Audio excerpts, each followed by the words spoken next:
umtshutshisi wombuso uThango Phangalele ukhokele iingxoxo zokuvala esithi le nkundla mayithathele ingqalelo ubungqina obuziswe enkundleni ngamangqina ombuso. We proved this case and which we believe that indeed we have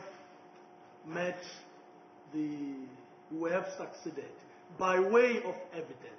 Igqwetha labatyholwa uPrecious Daniel uxoxe ngelithi esi sibini zange sikwazi ukwenza isigwebo malunga neminyaka yabathengi ngokubajonga. One cannot pinpoint and confirm the minors bought alcohol with the cashiers, and the cashiers sold the alcohol knowing their ages, as these minors have confessed to have concealed their true identity by dressing older and presenting themselves older.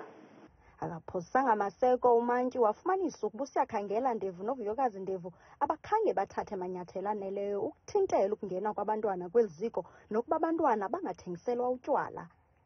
As I've already said, it is clear that there was no policy of checking ages or IDs. Not that the accused sold alcohol personally to him or that they were even aware of the fact that alcohol was being sold to him. But I have no reason whatsoever to doubt that he was in fact sold alcohol at Enyobeni Tavern that evening. Abazali bavakalise imvakalelo zabo besithi basijonge ngabomvu isigwebo sesisibini. Sonwabile singabazali ngoba ekugqibeleni bade bafunyaniswa benobutyala abanini bethaveni yaseNyobeni. Ityala liza kubuyela enkundleni ngoLwesihlanu ukuze kuxoxwe ngokuqhatha kunye nokunciphisa isigwebo.